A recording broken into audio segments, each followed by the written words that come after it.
الحمد لله نحمده ونستعينه ونستغفره ونؤمن به ونتوكل عليه ونعوذ بالله من شرور أنفسنا ومن سيئات أعمالنا من يهده الله فلا مضل له ومن يضلل فلا هادي له ونشهد أن لا إله إلا الله وحده لا شريك له شهادة تكون للنجاة وسيلة ولرفع الدرجات كفيلة ولدخول الجنة وسيلة ونشهد أن سيدنا محمدا صلى الله عليه وعلى آله وأصحابه وأتباعه وبارك وسلم تسليما كثيرا كثيرا أما بعد اللهم صل على محمد وعلى آل محمد كما صليت على إبراهيم وعلى آل إبراهيم وبارك على محمد وعلى آل محمد كما باركت على إبراهيم وعلى آل إبراهيم إنك حميد مجيد يا أيها الناس أوصيكم بتقوى الله أولا بنفسي وإياكم فقال الله تبارك وتعالى آمرا ومخبرا أعوذ بالله من الشيطان الرجيم بسم الله الرحمن الرحيم وأذن في الناس بالحج يأتوك رجالا وعلى كل ضامر يأتين من كل فج عميق صدق الله العلي العظيم وصدق وبلغ رسوله النبي الكريم وعلى آله وأصحابه وأتباعه وبارك وسلم تسليما كثيرا كثيرا عن أمير المؤمنين أبي حفص عمر بن الخطاب رضي الله تعالى عنه قال بينما نحن جلوس عند رسول الله صلى الله عليه وسلم إذ طلع علينا رجل شديد بياض الثياب وشديد سواد الشعر لا يرى عليه أثر السفر ولا يعرفه منا أحد حتى جلس إلى النبي صلى الله عليه وسلم فأسند ركبتيه إلى ركبتيه ووضع كفيه على فخذيه فقال يا محمد أخبرني عن الإسلام فقال رسول الله صلى الله عليه وسلم الإسلام أن تشهد أن لا إله إلا الله وتقيم الصلاة وتؤتي الزكاة وتصوم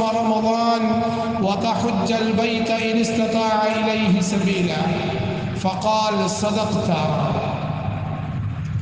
إلى آخر هذه الحديث الطويل. അല്ലാഹു സുബ്ഹാനഹു വ തആല നമ്മയെല്ലാം അനുഗ്രഹിക്കുമാറാകട്ടെ.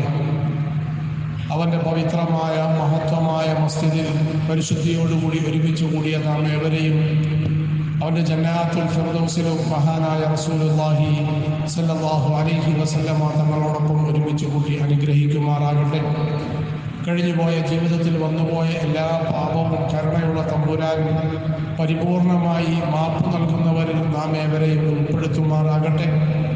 ശേഷിക്കുന്ന ജീവിതം പടച്ചറപ്പിൻ്റെ പൊരുത്തത്തിലായി ജീവിച്ച് എവിടെയായിരുന്നാലും എങ്ങനെയായിരുന്നാലും കലിമത്തുൽ തൗഹീദ് ഉച്ചരിച്ച് ഈമാനോടുകൂടി മരണപ്പെടാനുള്ള മഹാഭാഗ്യം അല്ലാഹു തആല നമുക്കും നാമുമായി ബന്ധപ്പെട്ടവർക്കും പ്രദാനം ചെയ്യുമാറാകട്ടെ. അള്ളാഹുവിൻ്റെ വിശുദ്ധമായ ഖുർആൻ ഒരു മുസ്ലിമായ ഒരു അനുസരണയുള്ള അള്ളാഹുവിൻ്റെ ഒരു ദാസൻ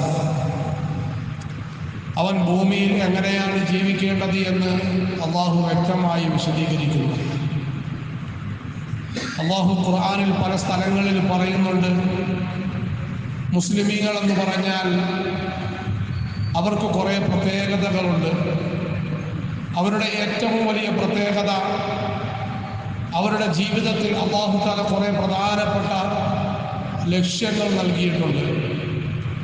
ആ ലക്ഷ്യങ്ങളുടെ പൂർത്തീകരണത്തിന് വേണ്ടിയുള്ള അവരുടെ ജീവിതം അത് അവർക്കും അവരുടെ കുടുംബത്തിനും അവർ ജീവിക്കുന്ന പ്രതലത്തിനും അനുഗ്രഹമായി മാറും. മനുഷ്യൻ അല്ലാഹുവിൻ്റെ ഭാഷയിൽ പറഞ്ഞാൽ ഒരുപാട് ബാധ്യതകളും കടമകളും കടപ്പാടുകളുമുള്ള ഒരു ജീവിയാണ്. അവനെ ആശ്രയിച്ച് ജീവിക്കുന്ന പ്രപഞ്ചത്തിൽ ഒരുപാട് സൃഷ്ടികളെ അല്ലാഹു തആല സംവിധാനിച്ചിട്ടുണ്ട്. അതിന് പലപ്പോഴും നമ്മൾ പല പേരുകളിൽ പറയാറുണ്ട്. അതിലേറ്റവും അടുപ്പത്തിൽ ചേർന്ന് നിൽക്കുന്നത് നാമുമായി രക്തബന്ധമുള്ളവരായിരിക്കാം, അല്ലെങ്കിൽ നമ്മുടെ വർഗത്തിൽ പെടാത്തവർ പോലുമായിരിക്കാം. അങ്ങനെ ഒരു മുസ്ലിമായ മനുഷ്യന്റെ ജീവിതത്തിൽ അല്ലാഹു തആല ഒരുപാട് കർമ്മങ്ങൾ നിർവഹിക്കാൻ പ്രത്യേകമായ സമയങ്ങളിൽ, പ്രത്യേകമായ ദിവസങ്ങളിൽ, പ്രത്യേകമായ സാഹചര്യങ്ങളിൽ അല്ലാഹു തആല നിശ്ചയിച്ചിട്ടുണ്ട്. അങ്ങനെ ഒരു മുസ്ലിമായ മനുഷ്യന്റെ ജീവിതത്തിലെ ഏറ്റവും പ്രധാനപ്പെട്ട വിഷയങ്ങളെക്കുറിച്ച് പ്രതിപാദിക്കുന്ന ഒരു ഹദീസ് മിക്ക ഹദീസിന്റെ ഗ്രന്ഥങ്ങളിലും നിയ്യത്ത് കഴിഞ്ഞാൽ ആദ്യമായി കൊടുക്കുന്ന ഒരു ഹദീസുണ്ട്. മഹാനായ ഉമർ റളിയല്ലാഹു തആല അൻഹു റിവായത്ത് ചെയ്യുന്ന ഹദീസാണ്. വളരെ കുറച്ചു മാത്രം ഹദീസ് റിവായത്ത് ചെയ്തിട്ടുള്ള വളരെ പ്രാധാന്യമർഹിക്കുന്ന സഹാബി അമീറുൽ മുഅ്മിനീൻ ഉമർ ഫാറൂഖ് റളിയല്ലാഹു തആല അൻഹു പറയുന്നു, ഒരിക്കൽ ഞങ്ങളെല്ലാം അല്ലാഹുവിൻ്റെ റസൂലിൻ്റെ സമക്ഷത്തിൽ ഇങ്ങനെ ഇരിക്കുമ്പോൾ ഇതുവരെയും ഞങ്ങൾ ആരും കണ്ടിട്ടില്ലാത്ത അപരിചിതനായ ഒരു മനുഷ്യൻ ഞങ്ങളുടെ ഇടയിലേക്ക് കടന്നു വന്നു. ആ മനുഷ്യൻ ഞങ്ങളുടെ ഇടയിലൊന്നും താമസിക്കുന്ന ആളല്ല, ഞങ്ങളുടെ നാട്ടിൽ താമസിക്കുന്ന ആളല്ല, ഞങ്ങൾക്ക് ആർക്കും അദ്ദേഹത്തിന് പരിചയമില്ല. പക്ഷേ വിദൂരത്തിൽ നിന്നും യാത്ര ചെയ്തു വന്നതിൻ്റെ അടയാളങ്ങളൊന്നും അദ്ദേഹത്തിൻ്റെ ശരീരങ്ങളിലുമില്ല. ഇന്ന് നമ്മളെ സംബന്ധിച്ചിടത്തോളം ഇന്ന് നമ്മളെ പള്ളിയിൽ വന്നിരിക്കുന്ന പള്ളിയുടെ തൊട്ടടുത്ത ഫ്ലാറ്റിൽ താമസിക്കുന്ന സഹോദരനും, അല്ലെങ്കിൽ സുബഹി കഴിഞ്ഞ് എറണാകുളത്ത് നിന്നും യാത്ര പുറപ്പെട്ട് ഏകദേശം ഒരു അത്യാവശ്യത്തിന് ഇവിടെ വന്നു, ജുമായുടെ സമയത്ത് പള്ളിയിലേക്ക് വന്ന ആളെയും ശരീരം കണ്ടാൽ തിരിച്ചറിയാൻ പറ്റൂല, അവരുടെ വസ്ത്രം കണ്ടാൽ തിരിച്ചറിയാൻ പറ്റൂല. പക്ഷേ അന്നത്തെ കാലഘട്ടത്തിൽ അങ്ങനെയല്ലായിരുന്നു. അവർ ഒന്നുകിൽ ഒട്ടകപ്പുറത്തോ അല്ലെങ്കിൽ കുതിരപ്പുറത്തോ ആയിരിക്കും സഞ്ചരിക്കുന്നത്. അതിൻ്റെ അടയാളങ്ങളും അതിൻ്റെ പ്രതിഫലനങ്ങളും ഒക്കെ അവരുടെ ശരീരത്തിൽ കാണാൻ കഴിയും. ഉമർ റളിയല്ലാഹു തആല അൻഹു ആ ഹദീസിന്റെ ആരംഭത്തിൽ പറയുന്നത്, ബൈനമാ നഹ്നു ജുലൂസുൻ ഇൻദ റസൂലില്ലാഹി സ്വല്ലല്ലാഹു അലൈഹി വസല്ലം, ഞങ്ങളിങ്ങനെ അല്ലാഹുവിന്റെ റസൂലിന്റെ സമക്ഷത്തിൽ ഇങ്ങനെ ഇരിക്കവേ, ഇദ് തലഅ അലൈനാ റജുലുൻ ശദീദു ബയാദി സിയാബ് വശദീദു സവാദി ശഅർ ലാ യുറാ അലൈഹി അസറു സഫർ വലാ യഅരിഫുഹു മിന്നാ അഹദുൻ. പെട്ടെന്ന് ഒരാൾ പ്രത്യക്ഷപ്പെട്ടു എന്ന് തോന്നുന്ന വാക്കാണ് മഹാനവറുകൾ പറയുന്നത്. ഒരാൾ പെട്ടെന്ന് ഞങ്ങളുടെ ഇടയിലേക്ക് വന്നു. ഇദ് തലഅ അലൈനാ റജുലുൻ ശദീദു ബയാദി സിയാബ്, അദ്ദേഹത്തിന്റെ വസ്ത്രത്തിലൊന്നും പൊടിപടലങ്ങളില്ലാത്ത നല്ല തൂവുള്ള വസ്ത്രം ധരിച്ച ഒരു മനുഷ്യനായിരുന്നു. ശദീദു ബയാദി സിയാബ്, വെറും വെളുപ്പല്ല, നല്ല തൂവുള്ള വസ്ത്രം ധരിച്ച മനുഷ്യൻ. ഈ ഹദീസുമായി ബന്ധപ്പെട്ട മുഹദ്ദിസീങ്ങൾ പിന്നീട് വിശദീകരിക്കുന്നുണ്ട്. ഇതിനകത്ത് ഒരു സദസ്സിലേക്ക് വരേണ്ട, അല്ലെങ്കിൽ ദീനുമായി ബന്ധപ്പെട്ട ഇൽമുമായി ബന്ധപ്പെട്ട ഒരു സദസ്സിലേക്ക് വരേണ്ടതായ വളരെ പ്രധാനപ്പെട്ട ചില മര്യാദകൾ കൂടി അല്ലാഹു തആല നമ്മളെ പഠിപ്പിക്കുകയാണ്. നബി തങ്ങൾക്ക് ഏറ്റവും ഇഷ്ടപ്പെട്ട വസ്ത്രം വെളുത്ത വസ്ത്രമായിരുന്നു.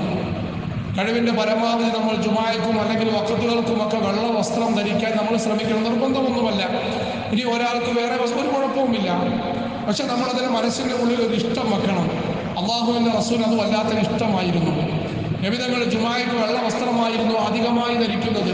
നബി തങ്ങൾ കറുത്ത വസ്ത്രം ധരിച്ചിട്ടുണ്ട്. അതിൻ്റെ അർത്ഥം വെള്ളയല്ലാത്തത് ധരിക്കാൻ പാടില്ല എന്നല്ല.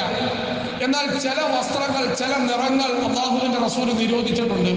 കടുത്ത അരോചകത്വം ഉണ്ടാക്കുന്ന കടും കളറിൽപ്പെട്ട ചില കളറുകൾ, കറുപ്പ് കടും കളറ പക്ഷെ നബിതങ്ങൾ ധരിച്ചിട്ടുണ്ട്.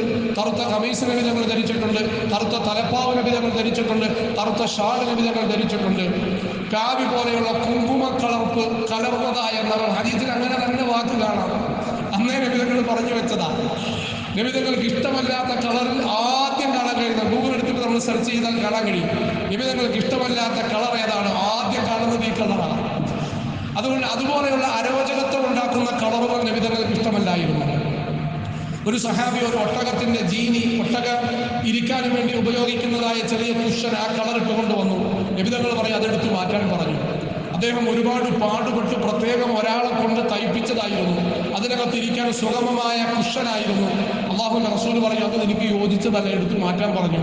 എന്താണ് കാരണമെന്ന് പോലും ചോദിക്കാതെ ആ സഹാബി അതെടുത്തു മാറ്റി. എന്താണെങ്കിലും ഷദീദു ബയാനി സിയാബ്, അദ്ദേഹത്തിന്റെ വസ്ത്രത്തിൽ പൊടിപടലങ്ങളൊന്നുമില്ല, തൂവുള്ള വസ്ത്രമായിരുന്നു. അപ്പോൾ മനസ്സിലായി വിദൂരത്തിൽ നിന്നും യാത്ര ചെയ്തു വന്നതല്ല. ഷദീദു ബയാനി സവാബ് വശദീദു സവാദി ശഅർ, പ്രായമുള്ള ആളായിരുന്നില്ല, മുടിയെല്ലാം നല്ല കറുത്ത് ഒരു മുടി പോലും നരയ്ക്കാത്ത ഒരു ചെറുചെറുപ്പുള്ള ഒരു ചെറുപ്പക്കാരനായിരുന്നു, ചുറുചുറുക്കുള്ള ഒരു ചെറുപ്പക്കാരൻ. ഷദീദു ബയാനി സവാബ് വശദീദു സവാദി ശഅർ ലാ യുറാ അലൈഹി അസറു സഫർ. ഞങ്ങൾ അടിമുടി നോക്കിയിട്ട് ദൂരത്തു നിന്നും യാത്ര ചെയ്തു വന്ന ഒരു അടയാളവും അദ്ദേഹത്തിന്റെ ശരീരത്തിൽ കാണാനില്ല. പൊടിപടലങ്ങളോ അഴുക്കോ ചുളുക്കോ ഒന്നും കാണാനില്ല. മുടിയിലും പൊടിയില്ല, ശരീരത്തിലും പൊടിയില്ല. പെട്ടെന്ന് വന്ന ആളെ പോലെ ഞങ്ങൾക്ക് അനുഭവപ്പെട്ടു. ലാ യുറാ അലൈഹി അസറു സഫർ വലാ യഅരിഫുഹു മിന്നാ അഹദ്. അങ്ങനെ വരുമ്പോൾ വിദൂരത്തിൽ നിന്നും വന്ന ആളല്ല, തൊട്ടടുത്ത് താമസിക്കേണ്ട ആളാ. എന്നാൽ ഞങ്ങൾക്ക് ആർക്കും അദ്ദേഹത്തിന് അറിയില്ല. ആ കൂട്ടത്തിലുണ്ടായിരുന്ന ഒരു സഹാബിക്ക് പോലും അദ്ദേഹത്തിന് അറിയില്ല. ലാ യുറാ അലൈഹി അസറു സഫർ വലാ യഅരിഫുഹു മിന്നാ അഹദ് ഹത്താ ജലസ ഇല നബി സല്ലല്ലാഹു അലൈഹി വസല്ലം. അദ്ദേഹം ഇങ്ങനെ ആൾക്കാരെയൊക്കെ വകത്തി മാറ്റി മുമ്പിൽ വന്നിട്ട് അല്ലാഹുവിന്റെ റസൂലിന്റെ തൊട്ടടുത്ത് വന്നിരുന്നു. ഹത്താ ജലസ ഇല നബി സല്ലല്ലാഹു അലൈഹി വസല്ലം ഫഅസ്നദ റുക്ബതൈഹി ഇലാ റുക്ബതൈ. എത്രത്തോളം അടുത്തിരുന്നു എന്ന് പറഞ്ഞാൽ അദ്ദേഹത്തിന്റെ രണ്ട് മുട്ടുകളും നബിതങ്ങളുടെ രണ്ട് മുട്ടിനോട് ചേർത്ത് വെക്കുന്ന രീതിയിൽ മുട്ടി വന്നിരുന്നു. ഫഅസ്നദ റുക്ബതൈഹി ഇലാ റുക്ബതൈ വവദഅ കഫൈഹി അലാ ഫഖദൈ. എന്നിട്ട് അദ്ദേഹത്തിന്റെ രണ്ട് കൈയും തുടയിൽ വെച്ചിട്ട് ഇങ്ങനെ അതോടുകൂടി നമ്മൾ അത്തഹിയാത്തിൽ ഇരിക്കുന്നത് പോലെ നബിതങ്ങളുടെ മുമ്പിൽ ഇരുന്നു. എന്നിട്ട് ചോദിച്ചു, യാ മുഹമ്മദ് അഖ്ബിർനി അനിൽ ഇസ്ലാം. എന്നിട്ട് നബിയോട് ചോദിച്ചു, മുഹമ്മദേ, ഇസ്ലാമിനെ കുറിച്ച് എനിക്ക് പറഞ്ഞു തന്നാലും. ഒരു പരിഭവവും കാണിക്കാതെ റസൂലുള്ളാഹി സ്വല്ലല്ലാഹു അലൈഹി വസല്ലം തങ്ങൾ മറുപടി പറഞ്ഞു. വിശാലമായ ഒരു ഹദീസാണ്. ദീനിലെ ഏറ്റവും പ്രധാനപ്പെട്ട വിഷയങ്ങളെല്ലാം അദ്ദേഹം ഇങ്ങനെ ചോദിക്കുന്നുണ്ട്. നബി തങ്ങൾ മറുപടി പറഞ്ഞു, ഇസ്ലാം എന്നാൽ മൊത്തത്തിൽ വിശുദ്ധമായ ദീനുൽ ഇസ്ലാം 23 വർഷക്കാലഘട്ടം കൊണ്ട് അല്ലാഹു തആല അവതരിപ്പിച്ചതായ വിശുദ്ധമായ ദീനുൽ ഇസ്ലാം ഏകദേശം മദീനയിലാണ്. നബി തങ്ങളുടെ അവസാന കാലഘട്ടത്തിലാണ് ഈ സംഭവം നടക്കുന്നതും. ഇസ്ലാമുമായി ബന്ധപ്പെട്ട ഏറ്റവും പ്രധാനപ്പെട്ടത്, ഇന്ന് നമ്മുടെ ഇടയിൽ ഇസ്ലാമുമായി ബന്ധപ്പെട്ട ഒരുപാട് വിഷയങ്ങളുണ്ട്. അത് ഇസ്ലാമുമായി ബന്ധപ്പെട്ടത് വ്യക്തി ജീവിതം, കുടുംബ ജീവിതം, സാമൂഹിക ജീവിതം, രാഷ്ട്രീയ ജീവിതം, സാമ്പത്തിക ജീവിതം, ഇടപെടലുകൾ, ഇങ്ങനെ ഒരുപാട് നമുക്ക് പറയാനുണ്ടാകും. ഏറ്റവും മർമ്മപ്രധാനപ്പെട്ട ചോദ്യം അദ്ദേഹം ചോദിച്ചു, യാ മുഹമ്മദ് അഖ്ബിർനി അനിൽ ഇസ്ലാം. ഇസ്ലാമിനെ കുറിച്ച് എനിക്ക് പറഞ്ഞു തന്നാലും മുഹമ്മദ് സല്ലല്ലാഹു അലൈഹി വസല്ലം. അല്ലാഹുവിന്റെ പ്രവാചകൻ പറഞ്ഞു, അൽ ഇസ്ലാം, ഇസ്ലാം എന്ന് പറഞ്ഞാൽ അൻ തശ്ഹദ അല്ലാ ഇലാഹ ഇല്ലല്ലാഹ്, അൻ തശ്ഹദ അല്ലാ ഇലാഹ ഇല്ലല്ലാഹ്. ഒരു കലർപ്പുമില്ലാതെ, ഒരു അല്പം പോലും, ഒരു ശതമാനം പോലും ചാഞ്ചാട്ടമില്ലാതെ ഉറച്ച മനസ്സോടുകൂടി അല്ലാഹുവിനെ മാത്രം അടിയുറച്ച് വിശ്വസിക്കുക. ഒരുപാട് വിശദീകരണമുള്ള ഹദീസാണ്. ഏറ്റവും ചുരുങ്ങിയ അർത്ഥം, വാക്കിലോ പ്രവൃത്തിയിലോ ചിന്തയിലോ അല്ലാഹു അല്ലാതെ എന്നെ സഹായിക്കാനോ അല്ലാഹു അല്ലാതെ എന്നെ ഉപദ്രവിക്കാനോ ബുദ്ധിമുട്ട് നൽകാനോ ഒരാളെ കൊണ്ടും കഴിയുകയില്ല എന്നുള്ള അടിയുറച്ച വിശ്വാസം. അൻ തശ്ഹദ അല്ലാ ഇലാഹ ഇല്ലല്ലാഹ്. അത് നീ മനസ്സിൽ സാക്ഷ്യം പറയുന്നവനായിരിക്കണം, ജീവിതത്തിൽ സാക്ഷ്യം പറയുന്നവനായിരിക്കണം, വാക്കിൽ സാക്ഷ്യം പറയുന്നവനായിരിക്കണം, നിന്റെ പ്രവർത്തനത്തിലും ചിന്തയിലും നീ സാക്ഷ്യം പറയുന്നവനായിരിക്കണം. ഒരു നിമിഷം പോലും, ഒരു സന്ദർഭത്തിൽ പോലും മാറ്റിവെക്കാൻ പാടില്ല. വിശ്വാസം ഉറപ്പായി കഴിഞ്ഞാൽ അടുത്ത കാര്യം അല്ലാഹുവിന്റെ പ്രവാചകൻ പറയുന്നു, 5 വഖ്ത് നമസ്കാരത്തെ നിലനിർത്തുക. നമസ്കരിക്കുക എന്നല്ല, നമസ്കാരത്തെ നിലനിർത്തുക എന്ന് പറഞ്ഞാൽ കൃത്യമായി ഓരോ ദിവസവും 5 വഖ്ത് നമസ്കാരത്തിൽ ഒരു വിട്ടുവീഴ്ചയുമില്ലാതെ കൃത്യമായി നീ അതിനെ അനുഷ്ഠിക്കുക. ഇതിനാണ് തുഖീമുസ്സല എന്ന വാക്കിന്റെ അർത്ഥം. നമസ്കരിക്കാൻ എന്നല്ല പറഞ്ഞു. നമ്മളെല്ലാം നമസ്കാരക്കാരാ, നമ്മളിൽ അധികം ആൾക്കാരും നമസ്കാരക്കാരാ, നമ്മളിൽ ബഹുഭൂരിഭാഗം ആൾക്കാരും നമസ്കാരക്കാരാ. ജീവിതത്തിൽ ഒരു പ്രാവശ്യം നമസ്കരിച്ചാലും അവൻ നമസ്കാരക്കാരനാണ്.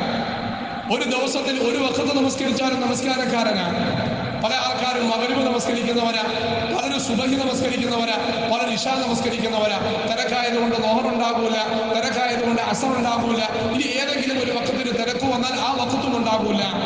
അല്ലാഹുവിന്റെ റസൂൽ പറഞ്ഞത് 5 വഖ്ത് നമസ്കാരത്തെയും കൃത്യമായ അതിന്റെ സമയത്ത് നിലനിർത്തുന്നവനാണ് മുസ്ലിം. അതല്ലാത്തവർ മുസ്ലിമാണോ അല്ലയോ വിശാലമായ ചർച്ചയാണ്. നിന്റെ സമ്പത്തിന്റെ കണക്ക് നോക്കിയിട്ട് സമയമാകുമ്പോൾ സക്കാത്ത് കൊടുക്കുക, അർഹതപ്പെട്ടവന് കൊടുക്കുക. അത് നിന്റെ സമ്പത്തല്ല. എൻ്റെ കയ്യിലുള്ള സമ്പത്തിന്റെ 2.5% അത് സക്കാത്തിന്റെ അളവെത്തിക്കഴിഞ്ഞാൽ, സക്കാത്തിന്റെ സമയം പൂർത്തിയായി കഴിഞ്ഞാൽ ആ 2.5% സമ്പത്ത് അത് സാധുക്കളായ മനുഷ്യരുടെ മിൽക്കിയത്തിലുള്ളതാണ്, അവരുടെ ഉടമസ്ഥാവകാശത്തിലുള്ളതാണ്. അത് കൊടുക്കാതെ അതുകൂടി വെച്ച് നീ ഉപയോഗിച്ചു കഴിഞ്ഞാൽ സാധുവായ മനുഷ്യന്റെ പോക്കറ്റിൽ നിന്നും ആ സമ്പത്തിനെ നീ കൊള്ളയടിച്ചതിന് തുല്യമാണ്. അതുകൊണ്ട് കൃത്യമായ അളവനുസരിച്ച് സക്കാത്ത് കൊടുക്കുക. വിശുദ്ധമായ റമദാനായി കഴിഞ്ഞാൽ കഴിവുള്ള ആൾക്കാർ റമദാനിന്റെ പകലുകളിൽ നോമ്പ് നോക്കുക. ആ മനുഷ്യനോട് അല്ലാഹുവിന്റെ റസൂൽ പറഞ്ഞു,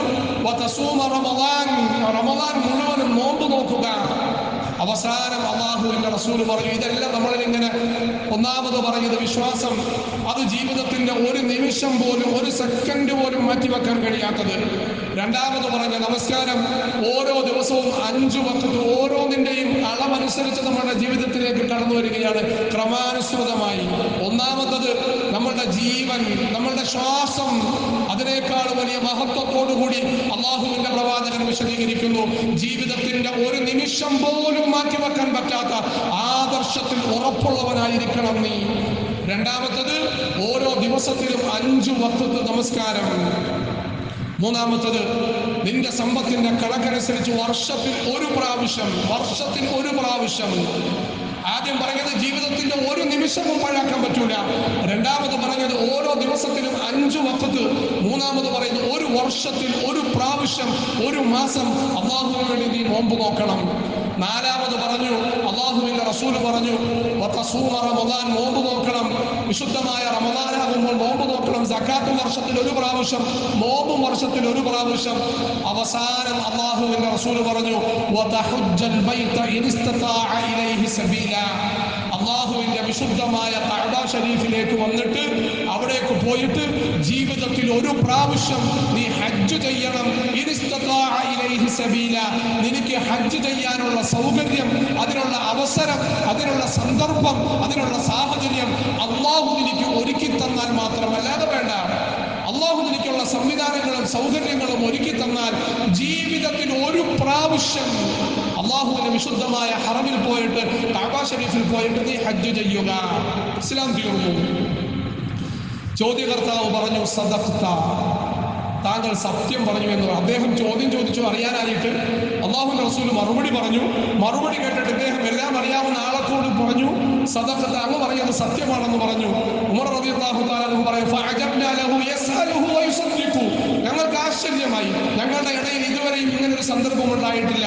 ഞങ്ങൾ പ്രവാചകനോട് പലതും ചോദിക്കും അറിയാനായിട്ട്. അല്ലാഹുവിന്റെ റസൂൽ ഇങ്ങനെ പറയും, ഞങ്ങളിങ്ങനെ ജീവിതത്തിൽ ആദ്യമായി കേൾക്കുന്നത് പോലെ കേൾക്കും. അത് ഞങ്ങൾ മനനം ചെയ്യും, അത് ഞങ്ങളുടെ ജീവിതത്തിൽ പ്രാവർത്തികമാക്കും. ഞങ്ങളിൽ ഇല്ലാത്തവർക്ക് ഞങ്ങളത് പറഞ്ഞു കൊടുക്കും, അവർക്ക് ഞങ്ങൾ പറഞ്ഞു കൊടുക്കും, പഠിപ്പിച്ചു കൊടുക്കും. പക്ഷെ ആദ്യമായിട്ട് ഇങ്ങനെ ഒരു സംഭവം യസ്അലുഹു, അദ്ദേഹം അറിയാനായിട്ട് ചോദിച്ചു. നബി തങ്ങൾ പറഞ്ഞു, വയുസദ്ദിഖുഹു, അദ്ദേഹം വാസ്തവീകരിക്കുന്നു. ഫഅജബ്നാ ലഹു, ഞങ്ങൾക്ക് ആശ്ചര്യം തോന്നി. അങ്ങനെ അതിനുശേഷം കുറെ കാര്യങ്ങൾ, വളരെ പ്രധാനപ്പെട്ട വിഷയങ്ങൾ ചോദിച്ചു. അല്ലാഹു തൗഫീഖ് ചെയ്താൽ അതിന്റെ അവസരം അനുസരിച്ച് നമുക്കത് ചർച്ച ചെയ്യാം. അദ്ദേഹം അതെല്ലാം ചോദിച്ചിട്ട് പോയി.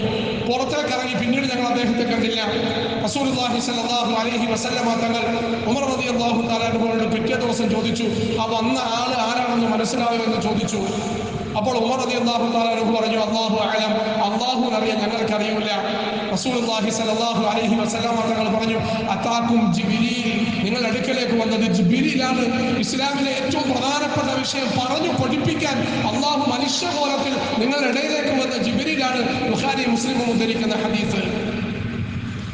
അള്ളാഹുവിന്റെ വിശുദ്ധമായ ദീനുൽ ഇസ്ലാമിൽ ഇസ്ലാം കാര്യത്തിൽ ഏറ്റവും പ്രാധാന്യത്തോടുകൂടി അള്ളാഹുവിന്റെ വിശുദ്ധമായ ദീനുൽ ഇസ്ലാം പഠിപ്പിക്കുന്ന പാഠം ഹദീസിലെ ജിബ്രീൽ എന്നാണ് ഈ ഹദീസിനെ അറിയുന്നത് തന്നത്. ജിബ്രീൽ അലൈഹി ഇസ്ലാമുമായി ബന്ധപ്പെട്ട് വിശാലമായ ഹദീസ്. അതിലേറ്റവും ഗൗരവത്തോടുകൂടി ഇസ്ലാം കാര്യത്തിൽ അവസാനമായി പറഞ്ഞു, ഹജ്ജിന്റെ സമയം അടുത്തു കഴിഞ്ഞു. അൽ ഹജ്ജു അശ്ഹുറും മഅലൂമാത്ത്, അതിന്റെ മാസങ്ങൾ അറിയപ്പെട്ട മാസങ്ങളാണ്, വളരെ പ്രധാനപ്പെട്ട മാസങ്ങളാണ്. വളരെ 10-11 ദിവസം കൊണ്ട് തീരുന്നതായ അമൽ, അല്ലെങ്കിൽ അതിനേക്കാളും കുറഞ്ഞ ദിവസങ്ങൾ കൊണ്ട് കുറഞ്ഞ അമലുകളെ കൊണ്ട് തീരുന്നതായ ഒരു അമലായ ഹജ്ജ്. അള്ളാഹു പറഞ്ഞു അൽ ഹജ്ജു അശ്ഹൂറും മഅലൂമാത്ത്, അറിയപ്പെട്ട ചില മാസങ്ങളാണ് എന്ന് പറഞ്ഞു. അതിന്റെ അർത്ഥം അതിന്റെ കരുതലുകൾ, അതിനുവേണ്ടിയുള്ള തയ്യാറുകൾ, അതിനുവേണ്ടിയുള്ള തയ്യാറെടുപ്പുകൾ, അതിനുവേണ്ടിയുള്ള യാത്രകൾ, അതിനുവേണ്ടിയുള്ള യാത്ര അയപ്പുകൾ നമ്മുടെ നാടുകളിലെല്ലാം തുടങ്ങിക്കഴിഞ്ഞു. ഹജ്ജിന് വേണ്ടിയുള്ള യാത്ര അയപ്പ് ക്ലാസുകൾ തുടങ്ങിക്കഴിഞ്ഞു. അതിനുവേണ്ടിയുള്ള തയ്യാറെടുപ്പുകളെല്ലാം ഹജ്ജിന് പോകാൻ അല്ലാഹു തആല തൗഫീഖ് നൽകിയ ആൾക്കാർ തുടങ്ങിക്കഴിഞ്ഞു. അല്ലാഹു തആല നമ്മളെയും ഏറ്റവും അടുത്ത സമയത്ത് അവിടെ എത്തിക്കുമാറാകട്ടെ. ഹജ്ജിന് പോകാൻ ആഗ്രഹിച്ചു നിൽക്കുന്ന സഹോദരങ്ങൾ, അല്ലാഹു തആല ഒരു ബുദ്ധിമുട്ടുമില്ലാതെ, ഒരു പ്രയാസവുമില്ലാതെ അവിടെ പോയിട്ട് മഖ്ബൂലും മബ്റൂറുമായ ഹജ്ജ് ചെയ്യാനും അത് സ്വീകരിക്കപ്പെട്ടതാകാനുമുള്ള ഭാഗ്യം അല്ലാഹു തആല അവർക്ക് നൽകുമാറാകട്ടെ. എൻ്റെ പ്രിയപ്പെട്ടവരെ, അല്ലാഹുവിൻ്റെ റസൂൽ പറഞ്ഞു, ഒരു മനുഷ്യന് അല്ലാഹു തആല ഹജ്ജിന് പോകാനുള്ള അവസരം അല്ലാഹു നൽകി. മൻ ആതാഹുല്ലാഹ്, അല്ലാഹു നൽകി. അവന് പോകാനുള്ളതായ ആരോഗ്യം അല്ലാഹു നൽകി, ഹജ്ജിന് പോകാനുള്ള ആരോഗ്യം. 2 ദിവസത്തിന് മുമ്പ് ഒരു സഹോദരൻ പറഞ്ഞു, ഞാൻ ഇൻഷാ അല്ലാഹ് ഇപ്രാവശ്യം ഹജ്ജിന് പോകുന്നുണ്ട്, അതുകൊണ്ട് ഞാൻ പോകുന്നത് എൻ്റെ വാപ്പാക്ക് വേണ്ടി ഹജ്ജ് ചെയ്യാനാണ്. വാപ്പ ജീവിച്ചിരിപ്പുമുണ്ട്, പക്ഷേ ആരോഗ്യമുള്ള സമയത്ത് അദ്ദേഹത്തിന് പോകാൻ പറ്റിയില്ല. ആരോഗ്യമുള്ള സമയത്ത് പോകാൻ പറ്റിയില്ല. അദ്ദേഹത്തിന്റെ സങ്കടം സഹിക്ക വയ്യാതെ, എനിക്ക് മാറി നിൽക്കാൻ സമയമില്ല എന്ന് നിങ്ങൾക്കൊക്കെ അറിയാം. അദ്ദേഹത്തിന്റെ വാക്കാണ്, ഒരു ദിവസം പോലും മാറി നിൽക്കാൻ പറ്റില്ല, പക്ഷെ ഞാൻ എൻ്റെ വാപ്പയ്ക്ക് വേണ്ടി ഹജ്ജിന് പോകുകയാണ്. എൻ്റെ പ്രിയപ്പെട്ടവരെ, നമുക്ക് ആരോഗ്യമുള്ള സമയത്ത് അല്ലാഹു തആല നൽകിയ സമ്പത്ത് കൊണ്ട് നമ്മൾ ഹജ്ജിന് പോകണം. അല്ലാഹു തആല നമുക്കതൊരു ഭാഗ്യം തരുമാറാകട്ടെ. അതിന് മനസ്സ് വേണം, അല്ലാഹുവിനോട് സ്നേഹമുണ്ടാകണം, താല്പര്യമുണ്ടാകണം, അല്ലാഹുവിന്റെ ദിക്റിൽ നമ്മൾ വ്യാപൃതരാകണം. അല്ലാഹു നമുക്ക് ആ ചിന്ത നൽകും, അതിനുള്ള ഭാഗ്യം നൽകും. ഒന്ന് പോയാലോ, എത്ര പോയാലും തീരാത്ത അത്രയും അഭിരുചിയാണ്.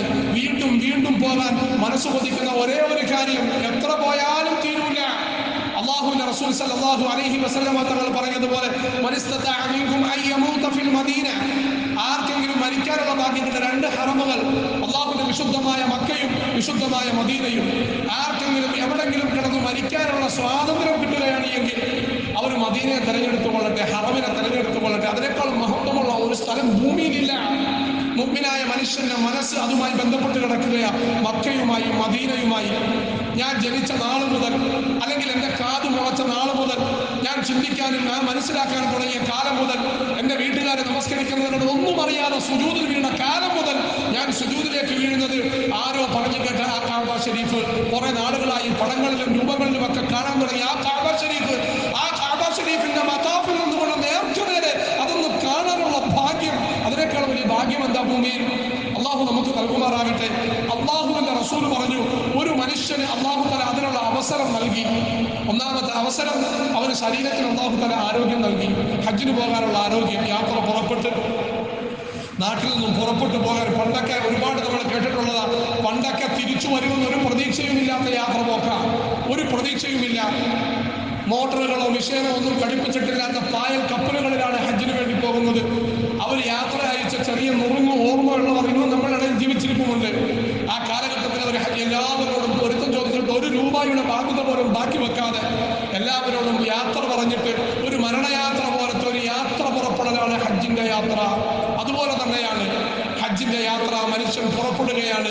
പ്രധാനമായിട്ടും ഹജ്ജ് ആ പോകുന്നതായ മനുഷ്യന് ആ സമയത്ത് ധരിക്കാനുള്ളതായ ഇഹ്റാമിന്റെ വസ്ത്രം അല്ലാഹു തആല നമ്മൾ മരിച്ചു കിടന്നിട്ട് നമ്മുടെ പ്രിയപ്പെട്ടവരെ നമ്മളെ കുളിപ്പിച്ചിട്ട് കഫൻ പണിയുന്ന കഫൻ തുണിയെ അനുസ്മരിപ്പിച്ചുകൊണ്ട് അല്ലാഹു നമ്മളെ ഓർമ്മിപ്പിക്കുകയാണ്. അതുപോലെ പുറപ്പെടുന്ന ഒരു കാലഘട്ടം ഉണ്ടായിരുന്നു. പുറപ്പെടും, അവിടെ എത്തുമോ എന്നൊരു പ്രതീക്ഷയുമില്ല. ഏത് ദിശയിലേക്കാണോ കാറ്റിന്റെ സഞ്ചാരം അതിനനുസരിച്ച് ഏതോ കരയിൽ പോയി ഇറങ്ങും. അവിടുന്ന് വർഷങ്ങൾക്ക് ശേഷം വന്നിട്ട് ഹജ്ജ് ചെയ്യുന്നവരുണ്ട്, ആ യാത്രയിൽ മരണപ്പെട്ടു പോകുന്നവരുണ്ട്. അവിടെ നിന്നും ഹജ്ജ് ചെയ്ത് തിരിച്ചു പുറപ്പെടും, നാട്ടിലെത്താതെ മരണപ്പെട്ടു പോയ എത്രയെത്ര ആൾക്കാർ, അവരൊക്കെ ഭാഗ്യം ചെയ്ത ആൾക്കാർ. അല്ലാഹു തആല അവർ ചെയ്തതുപോലെ സ്വീകരിക്കപ്പെടുന്ന ഹജ്ജ് ചെയ്യാനുള്ള ഭാഗ്യം നമുക്ക് നൽകുമാറാകട്ടെ.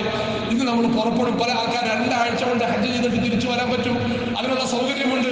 10 ദിവസം കൊണ്ട് ഹജ്ജും അവനും എല്ലാം കഴിഞ്ഞിട്ട് തിരിച്ചു വരാൻ പറ്റുന്ന സൗകര്യമുണ്ട്. അല്ലാഹു തആല സൗകര്യങ്ങളെല്ലാം ഒരുക്കി തന്നു. അത് പോകാനുള്ള ആരോഗ്യം അല്ലാഹു ഒരാൾക്ക് നൽകി, പോയിട്ട് വരാനുള്ള സമ്പത്തും അല്ലാഹു ഒരാൾക്ക് നൽകി.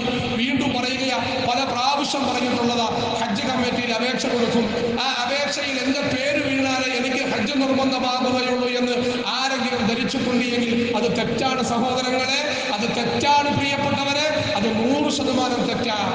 അല്ലാഹു തആല നമുക്ക് ഹജ്ജ് ഹജ്ജിന് പോകാനുള്ള അവസരം നൽകി, ആ സമ്പത്ത് നൽകി, അത് പ്രൈവറ്റുമായിട്ട് പോകാനുള്ള സമ്പത്ത് അല്ലാഹു നൽകിയിട്ടുണ്ട് എങ്കിൽ നമുക്ക് ഹജ്ജ് നിർബന്ധമായി.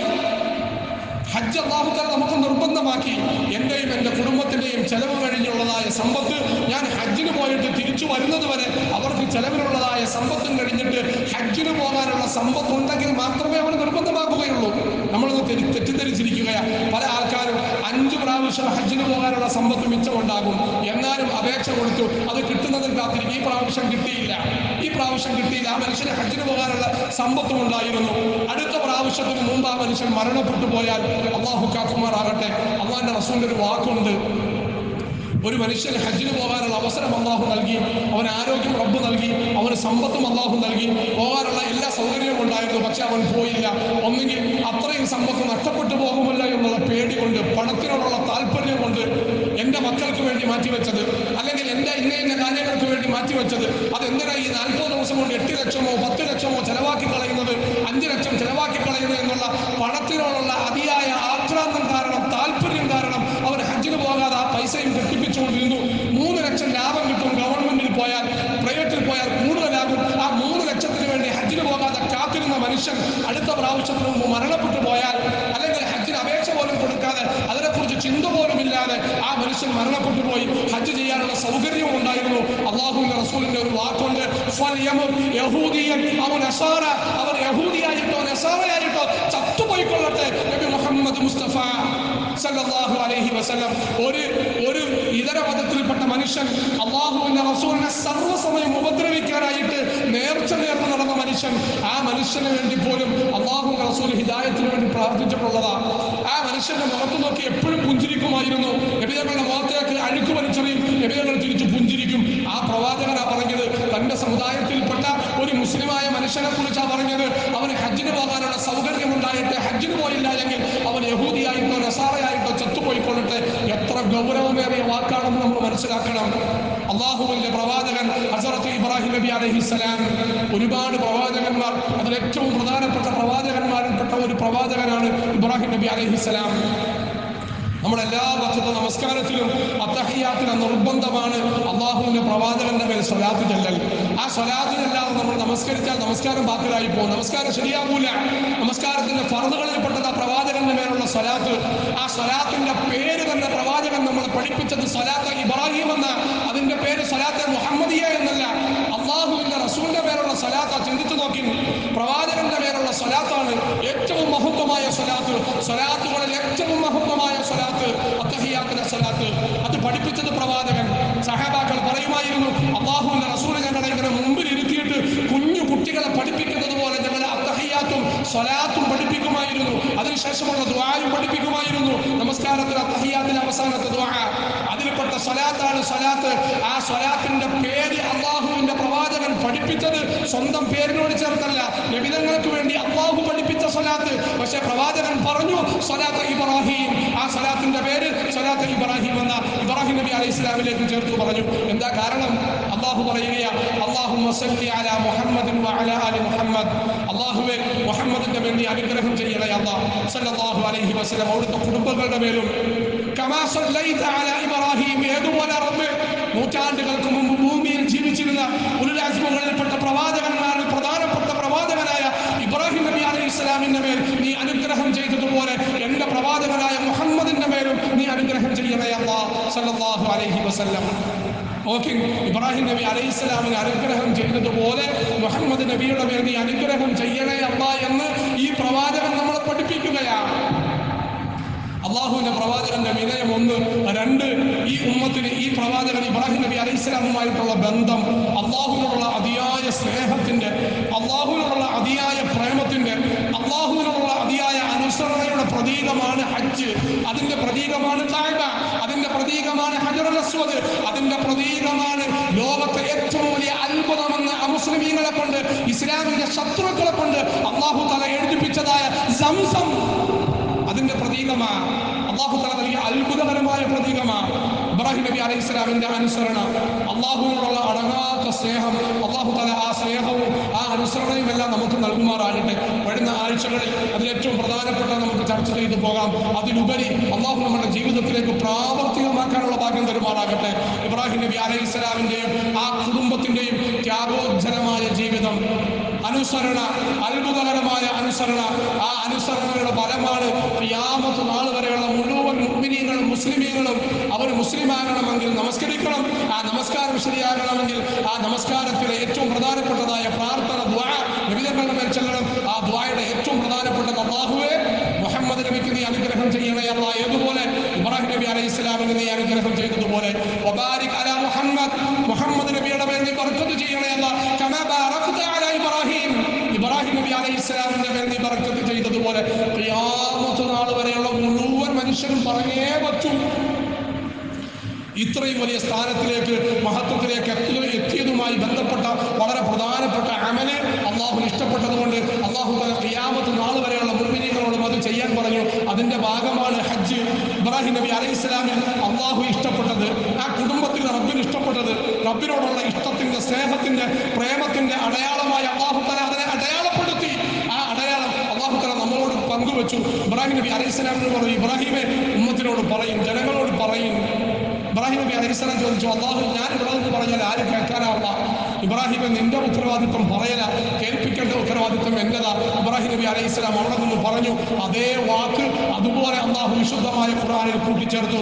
വഅദ്ദിൻ ഫിന്നാസി ബിൽ ഹജ്ജ് യഅതൂക റിജാലൻ വഅലാ കുല്ലി ളാമിരിൻ യഅതീന മിൻ കുല്ലി ഫജ്ജിൻ അമീഖ്. വഅദ്ദിൻ ഫിന്നാസി ബിൽ ഹജ്ജ് യഅതൂക റിജാല, ജനങ്ങളിലേക്ക് വിളിക്കുന്ന ഇബ്രാഹിമെ, യഅതൂക റിജാലൻ, അവർ നഗ്നപാതരായിട്ട് വരും. അള്ളാഹുവിന്റെ വിശുദ്ധമായ കഅബ ശരീഫിലേക്ക് ഹജ്ജ് ചെയ്യാനായിട്ട് അവർ പുറപ്പെട്ടു വരും. ഭൂമിയുടെ ഒത്ത നടുക്കലേക്ക് അള്ളാഹു ഭൂമിയുടെ മർക്കസായിട്ട് തെരഞ്ഞെടുത്ത ആ ഒത്ത നടുക്കേക്ക് ജനങ്ങൾ വരും. ലോകത്തിന്റെ വിവിധ ഭാഗങ്ങളിൽ നിന്നും നടന്നുകൊണ്ട് വരും, ഓടി വരും, വാഹനത്തിൽ വരും, കല്ലുകളുടെയും മുള്ളുകളുടെയും മലമ്പാതകളുടെ ഇടങ്ങളിലൂടെയും വരും, സമുദ്രത്തിലൂടെ വരും, ആകാശത്തിലൂടെ പറന്നു വരും. ലോകത്തിന്റെ വിവിധ ഭാഗങ്ങളിൽ നിന്ന് വന്നുകൊണ്ടേയിരിക്കും. പുതിയ കണക്കനുസരിച്ച് ഇതുവരെ എത്തിയിട്ടില്ലാത്ത അത്രയും ആളായിരിക്കും ഈ പ്രാവശ്യത്തെ ഹജ്ജിന് വരാനുള്ള സാധ്യതയെന്ന് സൗദി മന്ത്രാലയം പറഞ്ഞു കഴിഞ്ഞു. ഇതുവരെയും വന്നിട്ടില്ലാത്തത്. ഇത്രയും നാൾ വന്നത് ഏകദേശം 2 മില്യണോളമായിരുന്നു ഹജ്ജിന് വരുന്നത്. ഈ പ്രാവശ്യത്തെ 27-ാം രാവിൽ അത് ബ്രേക്ക് ചെയ്തു. അതിനപ്പുറമായി 2.3 മില്യൺ ആൾക്കാരെ ഇഅ്തികാഫിരിക്കാനായിട്ട് അല്ലാഹുവിന്റെ വിശുദ്ധമായ മക്കത്ത് മാത്രം വന്നത്. മദീനത്തത് കഴിഞ്ഞിട്ട്, മദീനത്തുള്ളത് വേറെ, മക്കത്ത് മാത്രം വന്നിരിക്കുന്നത്. ലോകത്തെ ഏറ്റവും കൂടുതൽ ജനങ്ങൾ കൂടുന്നത്, അല്ലാഹുവിന്റെ അനുഗ്രഹം സർവ്വസമയവും ഇറങ്ങുന്നത്. എന്റെ പ്രിയപ്പെട്ടവർ, ഈ പള്ളിക്കകത്ത് കൂടി 1000 ആൾക്കാർ ഒന്നിച്ചിറങ്ങുമ്പോൾ എന്ത് അസ്വസ്ഥതയായിരിക്കും ഉണ്ടാകുന്നത്. അല്ലാഹുവിന്റെ വിശുദ്ധമായ കഅബ ശരീഫ്, ആ കഅബ ശരീഫിനെ അടുത്ത് കണ്ട നിങ്ങളെല്ലാം കണ്ടിട്ടുണ്ടാകും. 1 ലക്ഷം ആൾക്കാർ ഒരുമിച്ച് കൂടി, 10 ലക്ഷമാ ഒരുമിച്ച് കൂടിയത്, 20 ലക്ഷമാ ഒരുമിച്ച് കൂടിയത്, 23 ലക്ഷത്തോളം, അത് ഔദ്യോഗിക കണക്ക്, അതിനപ്പുറം ഉണ്ടാകാം, ആൾക്കാരുണ്ടായി. വഖത്ത് നമസ്കാരത്തിന് വേണ്ടി ബാങ്ക് വിളിക്കപ്പെട്ടാൽ, വഖത്ത് നമസ്കാരത്തിന് വേണ്ടി ബാങ്ക് വിളിക്കപ്പെട്ടാൽ മതാഫിലൂടെ തവാഫ് ചെയ്തവർക്കറിയാം, ഓരോ മനുഷ്യന്റെയും തോൾ നിവർത്തി വെക്കാൻ പറ്റാത്ത രീതിയിൽ തോൾ നമ്മൾ ചേർത്ത് വെച്ചിട്ട് നിൽക്കുന്നത്. ആൾക്കാർ ഇങ്ങനെ നിരങ്ങി നിന്നിട്ട്, പക്ഷേ ഇഖാമത്ത് കൊടുക്കപ്പെട്ടാൽ ഖദ് ഖാമത്തിസ് സ്വലാ എന്ന് പറഞ്ഞാൽ ഒരു തിക്കുമില്ലാതെ, ഒരു തിരക്കുമില്ലാതെ ആ ലക്ഷക്കണക്കിന് ആൾക്കാർ ഇങ്ങനെ സഫ് കെട്ടി നിൽക്കുന്നത് കാണാം. ലോകത്തെ അത്ഭുതത്തിന്റെ മേൽ അത്ഭുതം. അത് അവിടെ മാത്രമേ കാണാൻ കഴിയൂ. അത് പള്ളിയിൽ മാത്രമല്ല, മത്താഫും കഴിഞ്ഞ്, പള്ളിയും കഴിഞ്ഞ്, പള്ളിക്ക് പുറവും കഴിഞ്ഞ് ഏകദേശം 3 കിലോമീറ്ററോളം ജനങ്ങൾ റോഡിലിങ്ങനെ സഫ് കെട്ടി നിൽക്കുകയാ. ഇഖാമത്ത് തീരുമ്പോഴേക്കും എല്ലായിടത്തും സഫ് കെട്ടി തീർന്നിട്ടുണ്ടാകും. അള്ളാഹുവിന്റെ അജയ്യമായ അനുഗ്രഹം ഇറങ്ങുന്ന ഭൂമി അള്ളാഹു നമ്മളെ കൊണ്ട് എത്തിക്കുമാറാകട്ടെ. അതുകൊണ്ട് പ്രിയപ്പെട്ടവരെ, നിറഞ്ഞ മനസ്സോടുകൂടി ആത്മാർത്ഥമായി നീയത്ത് വെക്കാത്ത ഒരൊറ്റ മനുഷ്യരെ പോലും അള്ളാഹു അവിടെ എത്തിക്കൂല. നബി മുഹമ്മദ് മുസ്തഫ സല്ലല്ലാഹു അലൈഹി വസല്ലം. നമ്മൾ പലരെ കുറിച്ചും പറയും, അവർ 20 വർഷമായിട്ട് സൗദിയിലുള്ളതാണ്, അവർ 30 വർഷമായിട്ട് ഒമാനിലുണ്ടായിരുന്നു, അവർ ബഹ്റൈനുണ്ട്, തൊട്ടടുത്ത അവർ കുറച്ച് പൈസ മുടക്കി കഴിഞ്ഞാൽ അവർ ഇങ്ങോട്ട് വരാം. പക്ഷെ അവരെന്താ ചെയ്യാത്തത്? നമ്മൾ ആരെയും മാർക്കിടാൻ പറയുകയല്ല, അടിസ്ഥാനപരമായ കാരണം ആത്മാർത്ഥമായി ആഗ്രഹിക്കാത്ത ഒരാളെയും അല്ലാഹു തആല വിശുദ്ധമായ ഹറമിലേക്ക് ഉംറയ്ക്കും എത്തിക്കൂല, ഹജ്ജിനും എത്തിക്കൂല. അതുകൊണ്ട് പ്രിയപ്പെട്ടവരെ, നമ്മളെല്ലാവരും നിറഞ്ഞ ആഗ്രഹത്തോടുകൂടി, നിഷ്കളങ്കമായ നീയത്തോടുകൂടി നമ്മളിൽ നിന്നും, നമ്മുടെ കുടുംബത്തിൽ നിന്നും, നമ്മുടെ നാട്ടിൽ നിന്നും ഒരാൾ ഹജ്ജിന് പോകുമ്പോൾ അദ്ദേഹത്തിന്റെ അടുക്കൽ പറയേണ്ട ഏറ്റവും പ്രധാനപ്പെട്ട സുന്നത്ത്, അല്ലാഹുവിന്റെ റസൂൽ പറയുന്നു, ദുആ കൊണ്ട് വസിയത്ത് ചെയ്യൽ. കാരണം അല്ലാഹു ഒരൊറ്റ അമലും നൽകാത്ത ഒരു വാഗ്ദാനം ഇതിന് നൽകിയിട്ടുണ്ട്. നിഷ്കളങ്കമായ റബ്ബിന് വേണ്ടി ഒരാൾ ഹജ്ജ് ചെയ്താൽ ഫലം യർഫഖ് വലം യഫ്സുഖ്, ആ ഹജ്ജ് ബാത്തിലാകുന്ന ഒരു പാപപ്രവർത്തനവും അതിൻ്റെ ഇടയിൽ ചെയ്തിട്ടില്ല എങ്കിൽ ഹജ്ജ് കഴിഞ്ഞിട്ട് അവന്റെ സാധന സാമഗ്രികളുമായിട്ട് അവൻ വീട്ടിലേക്ക് തിരിച്ചു വരുന്നത് 60ാമത്തെ വയസ്സാണെങ്കിലും 40ാമത്തെ വയസ്സാണെങ്കിലും 80ാമത്തെ വയസ്സാണെങ്കിലും 100ാമത്തെ വയസ്സാണെങ്കിലും അല്ലാഹുവിന്റെ റസൂൽ പറഞ്ഞു അവന്റെ ഉമ്മ അവനെ പ്രസവിച്ചപ്പോൾ അവൻ എത്ര പരിശുദ്ധനായിട്ടാണോ ഭൂമിയിലേക്ക് പ്രസവിക്കപ്പെട്ടത് അതേ പരിശുദ്ധിയോടുകൂടി അതേ പവിത്രതയോടുകൂടി അതേ മഹത്വത്തോടുകൂടി അവന്റെ സർവ്വപാപവും അവിടെ കഴുകിക്കളഞ്ഞിട്ട് അവൻ വീട്ടിലേക്ക് ഒരു പാപവും ഇല്ലാതെ തിരിച്ചു വരുമെന്ന് നബി മുഹമ്മദ് മുസ്തഫ സല്ലല്ലാഹു അലൈഹി വസല്ലം. അല്ലാഹു അതിനുള്ള ഭാഗ്യം നമുക്കും പെരുമാറാകട്ടെ. അതുകൊണ്ട് അവരോട് നമ്മൾ ദുആ കൊണ്ട് വസിയ്യത്ത് ചെയ്യണം. ഏറ്റവും പ്രധാനപ്പെട്ട ദുആ എൻ്റെ പാപങ്ങൾ പൊറുക്കാനും വേണ്ടി ദുആ ചെയ്യണം. രണ്ടാമത്തത് എന്നെയും അവിടെ എത്തിക്കാൻ നിങ്ങൾ ദുആ ചെയ്യണമേ. ആ ദുആ നമ്മൾ സ്വന്തമാക്കി അള്ളാഹു എന്നെ അവിടെ എത്തിക്കണേ അല്ല. അള്ളാഹു സമ്പത്തൊരു പ്രശ്നമാക്കൂല, ആരോഗ്യം ഒരു പ്രശ്നമാക്കൂല. അള്ളാഹു അത്ഭുതകരമായി നമ്മൾ അവിടെ എത്തിക്കും. അള്ളാഹു നമുക്ക് ഏറ്റവും അടുത്ത സമയത്ത് ഹജ്ജും ഉംറയും ചെയ്യാനുള്ള ഭാഗ്യം തരുമാറാകട്ടെ.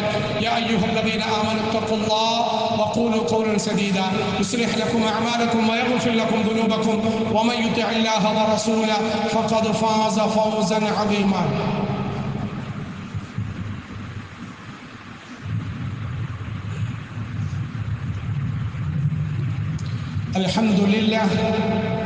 الحمد لله الذي هدانا لهذا وما كنا لنهتدي لولا أن هدانا الله ونشهد أن لا إله إلا الله وحده لا شريك له ونشهد أن سيدنا محمدا صلى الله عليه وعلى آله وأصحابه وأتباعه وبارك وسلم تسليما كثيرا كثيرا. اللهم صل على محمد وعلى آل محمد. اللهم اغفر وارحم وارض عن أصحاب رسولك محمد صلى الله عليه وسلم. يا أيها الذين آمنوا اتقوا الله حق تقاته ولا تموتن إلا وأنتم مسلمون. ഹജ്ജുമായി ബന്ധപ്പെട്ട ഒരുപാട് ഹദീസുകൾ നമുക്ക് കാണാൻ കഴിയും. അതിലേറ്റവും പ്രാധാന്യം അർഹിക്കുന്ന ഒരു ഭാഗം ഹദീസുകൾ ഒരു മനുഷ്യന് ഹജ്ജിന് പോകാനുള്ള അവസരം അള്ളാഹു നൽകിയില്ല. അവന് ആഗ്രഹമുണ്ട്, അവനിങ്ങനെ പ്രതീക്ഷിച്ച് നിൽക്കുക. എല്ലാവർക്കും പ്രതീക്ഷ കൈവിടാൻ പാടില്ല. ഒരു മനുഷ്യൻ പ്രതീക്ഷ വിടുക എന്ന് പറയുന്നത് കുഫറിലേക്ക് വരെ എത്തിക്കുമെന്നാണ്. അള്ളാഹുവിലുള്ള വിശ്വാസത്തിന്റെ ഏറ്റവും പ്രധാനപ്പെട്ട ഭാഗം അവൻ അള്ളാഹുവിൽ അമിതമായ പ്രതീക്ഷയുള്ളവനാണ്. അള്ളാഹു എന്നെ എത്തിക്കും ഏത് വിഷയത്തിലും. അത് ദുനിയാവുമായി ബന്ധപ്പെട്ടതാണെങ്കിലും ആഖിറവുമായി ബന്ധപ്പെട്ടതാണെങ്കിലും അള്ളാഹുവിനുള്ള പ്രതീക്ഷ മരണം വരെ ഒരു മനുഷ്യനും വിടൂല. 120ാമത്തെ വയസ്സിലാണ് ഇബ്രാഹിം നബി അലൈഹി ഇസ്ലാമിന് അള്ളാഹു തആല ഒരു സന്താനത്തെ നൽകുന്നത്. നല്ലതുപോലെ നടക്കാൻ പോലും കഴിയുമോ എന്ന് നമ്മൾ ചിന്തിക്കുന്നതായ പ്രായത്തിൽ ആ സമയത്തും ഇബ്രാഹിം നബി അലൈഹി ഇസ്ലാം പ്രതീക്ഷ വിട്ടില്ല. അള്ളാഹു നമ്മെ പഠിപ്പിക്കുകയാണ്. പ്രതീക്ഷ, അള്ളാഹുവിനുള്ള പ്രതീക്ഷ. ആ പ്രതീക്ഷയുള്ള ഒരു മനുഷ്യൻ ഹജ്ജിന് പോകാനുള്ള സമ്പത്ത് അവൻ്റെ കയ്യിലില്ല, അല്ലെങ്കിൽ മറ്റ് സൗകര്യങ്ങളില്ല. പക്ഷെ അവൻ അമിതമായ ആഗ്രഹമുണ്ട്. അള്ളാഹിന്റെ റസൂലിന്റെ അടുക്കൽ ചില സാധുക്കളായ സഹാബാക്കൾ വന്നത് ഒരു ഹദീസ് നമുക്ക് കാണാം. ബുഖാരി ഉദ്ധരിക്കുന്ന ഹദീസ്. അള്ളാഹിന്റെ റസൂലിന്റെ അടുക്കൽ വന്നിട്ട് പറഞ്ഞു, ദഹബ അഹ്ലു ദുസൂരി ബിൽ ഉജൂർ യുസല്ലൂന കമാ നുസല്ലി വയസൂമൂന കമാ നസൂമു. അള്ളാഹുവിന്റെ റസൂലെ, ഞങ്ങളിൽപ്പെട്ട സമ്പന്നരായ ആൾക്കാർ ഒരുപാട് അമലുകൾ ഞങ്ങളെക്കാൾ മുമ്പിലെത്തുന്നു റബ്ബേ. അള്ളാഹുവിന്റെ പ്രവാചകരെ, അവർ അള്ളാഹുവിനോട് നമസ്കരിക്കുന്നു, റബ്ബിന് വേണ്ടി നോമ്പ് നോക്കുന്നു, മിച്ചം വന്ന സമ്പത്തെന്തും ഹജ്ജിന് പോകുന്നു, ഉംറ ചെയ്യുന്നു, മറ്റ് അമലുകൾ ചെയ്യുന്നു, ഞങ്ങൾക്ക് പറ്റുന്നില്ല. അള്ളാഹിന്റെ റസൂൽ പറഞ്ഞു, ആര് പറഞ്ഞു? നിങ്ങൾക്കും അവസരമുണ്ട്. നമസ്കാരത്തിന് ശേഷമുള്ള 33 സുബ്ഹാനല്ലാഹ് നമ്മൾ നിസാരമായി കാണും. പലപ്പോഴും നമസ്കാരം കഴിഞ്ഞിട്ട് ഒരു മിനിറ്റ് കൂടി നമുക്ക് ഇരിക്കാൻ സമയമില്ല, ഓടിപ്പോകും. എങ്ങോട്ടാ പ്രിയപ്പെട്ടവരെ നമ്മൾ ഓടുന്നത്? അള്ളാഹിന്റെ റസൂൽ പറഞ്ഞു, നമസ്കാരത്തിന് ശേഷം 33 സുബ്ഹാനല്ലാഹ്, 33 അൽഹംദുലില്ലാഹ്, 34 അല്ലാഹു അക്ബർ, ഇത് നിങ്ങൾ പതിവാക്കിയാൽ അള്ളാഹു തആല നിങ്ങൾക്ക് ഹജ്ജിന്റെ പ്രതിഫലം നൽകും. അള്ളാഹു നമുക്ക് നൽകുമാറ്. ഒരുപാട് അമലുകൾ. മാതാപിതാക്കൾ വാർദ്ധക്യമുള്ള ഒരു മനുഷ്യൻ വന്ന് സങ്കടം പറഞ്ഞു. അള്ളാഹിന്റെ റസൂൽ പറഞ്ഞു, ആര് പറഞ്ഞു നിനക്ക് ഹജ്ജ് ചെയ്യാൻ പറ്റൂല എന്ന്? നിന്റെ വാപ്പയാണ് നിന്റെ ഹജ്ജ്, നിന്റെ ഉമ്മയാണ് നിന്റെ ഹജ്ജ്. വാപ്പയ്ക്ക് വേണ്ടി ഖിദ്മത്ത് ചെയ്യൽ. മരണപ്പെട്ടാൽ നമുക്ക് പൊട്ടിയൊലിക്കുന്ന സ്നേഹമാ. 3 നടത്താനും 10 നടത്താനും 40 നടത്താനും ഒരു പ്രതിഫലവും കിട്ടൂല, ശിക്ഷ മാത്രമേ കിട്ടൂ. ജീവിച്ചിരിക്കുമ്പോൾ മാതാവിനെ ശുശ്രൂഷിക്കാത്തവൻ, ജീവിച്ചിരിക്കുമ്പോൾ വാപ്പയ്ക്ക് ഒരു ഗ്ലാസ് വെള്ളം കൊടുക്കാത്തവൻ, ജീവിച്ചിരിക്കുമ്പോൾ വാപ്പയെ ഒന്ന് ചേർത്ത് വെക്കാത്തവൻ, മരണപ്പെട്ട് കഴിയുമ്പോൾ വല്ലാത്ത സ്നേഹമാ. അള്ളാഹിന്റെ റസൂൽ പറഞ്ഞു, ജീവിച്ചിരിക്കുന്ന നിന്റെ വാപ്പയാണ് നിന്റെ ഹജ്ജ്, ജീവിച്ചിരിക്കുന്ന നിന്റെ ഉമ്മയാണ് നിന്റെ ഹജ്ജ്. എത്ര ഹദീസുകൾ അള്ളാഹുവിന്റെ റസൂൽ പൊതുവായ സാമൂഹിക പ്രതിബദ്ധതയുമായി ബന്ധപ്പെടുത്തി ഹജ്ജിനെ പറഞ്ഞു. നിങ്ങളുടെ സാമൂഹിക പ്രവർത്തനം അള്ളാഹുവിന്റെ പൊരുത്തത്തിന് വേണ്ടിയാണെങ്കിൽ അള്ളാഹു ഹജ്ജിന്റെ പ്രതിഫലം നൽകും. അങ്ങനെ സർവ്വ നന്മകളും അള്ളാഹു തആല ബന്ധിപ്പിച്ചിരിക്കുകയാണ്. ഈ ഹദീസുകൾ സുന്നത്തുകളുമായി ബന്ധപ്പെട്ട് വിശാലമായ വിശദീകരണമുണ്ട്. ഒരു മനുഷ്യന്റെ ഫർദ് വീണു ഇല്ല, വീഴൂല. അല്ലാഹു തആല ഓരോ അമലുകൾക്കും രണ്ട് തരത്തിലുള്ള പ്രതിഫലം. ഒന്ന്, അതിന് അസ്ലിയായ പ്രതിഫലം. രണ്ട്, അസ്സവാബുൽ ഇളാഫിയ, അധികമായി അല്ലാഹു നൽകുന്ന പ്രതിഫലം. ഉദാഹരണം, ഒരു മനുഷ്യൻ യാസീൻ പാരായണം ചെയ്താൽ, അല്ലാഹുവിന്റെ റസൂൽ ഒരു ഹദീസുണ്ട്, യാസീൻ പാരായണം ചെയ്താൽ ഖുർആൻ മുഴുവനും ഓതിയതിന്റെ പ്രതിഫലം കിട്ടും. ഒരാൾ ഖുർആൻ മുഴുവനും ഓതാമെന്ന് നിയ്യത്ത് ചെയ്തു, എന്നിട്ട് ഈ ഹദീസ് അനുസരിച്ച് അമൽ ചെയ്യാൻ യാസീൻ മാത്രം പാരായണം ചെയ്താൽ അത് പൂർത്തിയാകൂല. കാരണം എന്താ? ഇത് ഇളാഫിയായ അധികമായ പ്രതിഫലമാണ് മുഴുവൻ ഓതിയതിന്റെ പ്രതിഫലം, അതിന്റെ അസ്ലിയായ പ്രതിഫലം. അപ്പോൾ മുഴുവനും പാരായണം ചെയ്തതിനും അസ്ലിയായ ഒരു പ്രതിഫലവുമുണ്ട്, ഇളാഫിയായ പ്രതിഫലവുമുണ്ട്. ഒരു മനുഷ്യൻ ഒരു ദിവസത്തെ കൂലിക്ക് വേണ്ടി വന്നു. 1000 രൂപയാണ് അവന്റെ കൂലി. 1000 രൂപ ഉറപ്പായിട്ടും അവന് നൽകും. അവന്റെ കൂലിയുടെ, അവന്റെ പ്രവൃത്തിയുടെ, അവന്റെ വിശ്വസ്തതയും അവന്റെ ശുഷ്കാന്തിയും അവന്റെ പ്രവൃത്തിയും ഒക്കെ കണ്ടിട്ട് ആ വീട്ടുകാർ ഒരു 500 കൂടി അധികം കൊടുത്തു, അല്ലെങ്കിൽ ഒരു 1000 കൂടി അധികം കൊടുത്തു. അതിനാണ് ഇളാഫിയായ പ്രതിഫലം എന്ന് പറയുന്നത്. അതുപോലെ ഓരോ അമലുകൾക്കും അല്ലാഹുവിന്റെ റസൂൽ ഇളാഫിയായ പ്രതിഫലം പറഞ്ഞിട്ടുണ്ട്. അതിൽപ്പെട്ട ഒരു പ്രതിഫലമാണ് ഹജ്ജിന്റെ പ്രതിഫലം അല്ലാഹു നൽകും, നിഷ്കളങ്കമായി ചെയ്താൽ. അല്ലാഹു നമ്മളെ സ്വീകരിക്കുമാറാകട്ടെ. അതുകൊണ്ട് ഒരു മനുഷ്യന് ഹജ്ജിന് പോകാൻ ആഗ്രഹമുണ്ട് എങ്കിൽ അവന്റെ എല്ലാ ദ്വാകളിലും അത് കടന്നു വരും, അവന്റെ എല്ലാ നന്മകളിലും അത് കടന്നു വരും. അവസാനം അല്ലാഹു അവനെ അവിടെ എത്തിക്കും. അല്ലാഹു നമ്മളെ എത്തിക്കുമാറാകട്ടെ. എന്നിട്ട് ആ കഅബ ശരീഫിന്റെ മുറ്റത്ത് നിന്നിട്ട്, ആ മതാഫിൽ നിന്നിട്ട്, ആ കഅബ ശരീഫിന്റെ മുമ്പിൽ നിന്നിട്ട് ഇബ്രാഹിം നബി അലൈഹിസ്സലാം പറഞ്ഞതുപോലെ, അല്ലാഹുവിന്റെ നബിമാർ പറഞ്ഞതുപോലെ, അഷ്റഫുൽ വറ നബി മുഹമ്മദ് മുസ്തഫ സല്ലല്ലാഹു അലൈഹി വസല്ലമ തങ്ങളും സഹാബാക്കളും പറഞ്ഞതുപോലെ, ലബ്ബൈക അല്ലാഹുമ്മ ലബ്ബൈക, ലബ്ബൈക അല്ലാഹുമ്മ ലബ്ബൈക, ലബ്ബൈക ലാ ശരീക ലക ലബ്ബൈക, ഇന്നൽ ഹംദ വന്നിഅമത ലക വൽ മുൽക് ലാ ശരീക ലക. അല്ലാഹുവേ, ഒരു കലർപ്പുമില്ലാതെ, ഒരു പങ്കുമില്ലാതെ, നിന്നെ മാത്രം വിശ്വസിച്ചുകൊണ്ട്, നിന്റെ മാത്രം വിളിക്കുത്തരം നൽകിക്കൊണ്ട് നിന്റെ അടുക്കൽ ഞങ്ങൾ വന്നു നിൽക്കുമോ എന്ന് ആ മതാഫിൽ നിന്ന് ചങ്കുപൊട്ടി പറയാനുള്ള ഭാഗ്യം അല്ലാഹു നമുക്കെല്ലാവർക്കും നൽകുമാറാകട്ടെ. ഏറ്റവും അടുത്ത സമയത്ത് അല്ലാഹു നമ്മളെ എല്ലാവരെയും അവിടെ എത്തിക്കുമാറാകട്ടെ. إن الله وملائكته يصلون على النبي يا أيها الذين آمنوا صلوا عليه وسلموا تسليما. اللهم صل على محمد وعلى آل محمد. اللهم اغفر وارحم وارض عن أصحاب رسولك محمد صلى الله عليه وسلم خصوصا من أولهم إلى آخرهم يا أرحم الراحمين. اللهم اغفر للمؤمنين والمؤمنات والمسلمين والمسلمات الأحياء منهم والأموات. اللهم أجرنا من النار، اللهم أجرنا من النار. അർഹമർ റഹീമായ നാഥ, കരുണയുള്ള തമ്പുരാനെ, അർശിന്റെയും കുർസിന്റെയും ഉടമസ്ഥനായ തമ്പുരാനെ, ഞങ്ങളുടെ പാപങ്ങളെല്ലാം നീ മാപ്പാക്കി തരണേ അല്ലാഹ്. അല്ലാഹു ഞങ്ങളിൽ നിന്ന് വന്നുപോയ സർവ്വ പാപങ്ങളും ഞങ്ങൾക്ക് മാപ്പാക്കി തരണേ അല്ലാഹ്. അല്ലാഹു നീ പ്രിയപ്പെടുന്ന, നീ ഇഷ്ടപ്പെടുന്ന സാലിഹീങ്ങളിൽ ഞങ്ങളെ നീ ഉൾപ്പെടുത്തണേ അല്ലാഹ്. അവരുടെ സാലിഹായ പ്രവർത്തനങ്ങൾ ഞങ്ങളെ കൊണ്ട് നീ ചെയ്യിപ്പിക്കണേ അല്ലാഹ്. അല്ലാഹുവെ, കലർപ്പില്ലാത്ത വിശ്വാസമുള്ളവരാക്കണേ അല്ലാഹ്. നമസ്കാരം നിലനിർത്തുന്നവരാക്കണേ അല്ലാഹ്. നോമ്പും സക്കാത്തും നിർവഹിക്കുന്നവരാക്കണേ അല്ലാഹ്. അല്ലാഹു, നിന്റെ വിശുദ്ധമായ ഹറമിൽ വന്ന് ഹജ്ജ് ചെയ്യാനുള്ള ഭാഗ്യം നീ നൽകണേ അല്ലാഹ്. അല്ലാഹു, പുറപ്പെടുന്നവരെ നീ സ്വീകരിക്കണേ റബ്ബേ. അല്ലാഹു, ഇതുവരെ ഹജ്ജ് ചെയ്തവരുടെ ഹജ്ജിനെ എല്ലാം നീ സ്വീകരിക്കണേ അല്ലാഹ്. അല്ലാഹു, ഉംറ ചെയ്തവരുടെ ഉംറകളെ നീ സ്വീകരിക്കണേ അല്ലാഹ്. ഏറ്റവും അടുത്ത സമയത്ത് സ്വീകരിക്കപ്പെട്ട ഹജ്ജും ഉംറയും ചെയ്യാനുള്ള ഭാഗ്യം അല്ലാഹു നീ ഞങ്ങൾക്ക് നൽകണേ അല്ലാഹ്.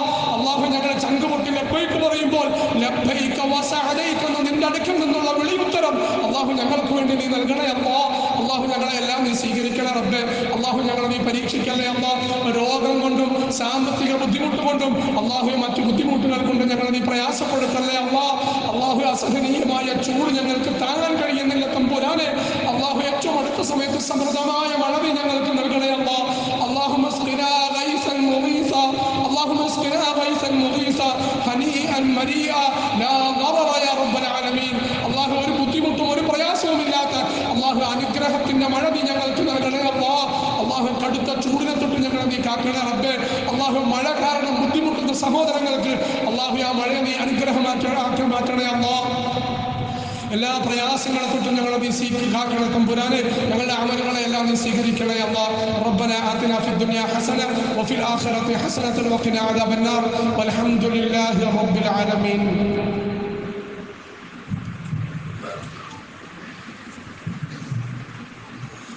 الله أكبر الله أكبر أشهد أن لا إله إلا الله أشهد أن محمدا رسول الله حي على الصلاة حي على الفلاح قد قامت الصلاة قد قامت الصلاة الله أكبر الله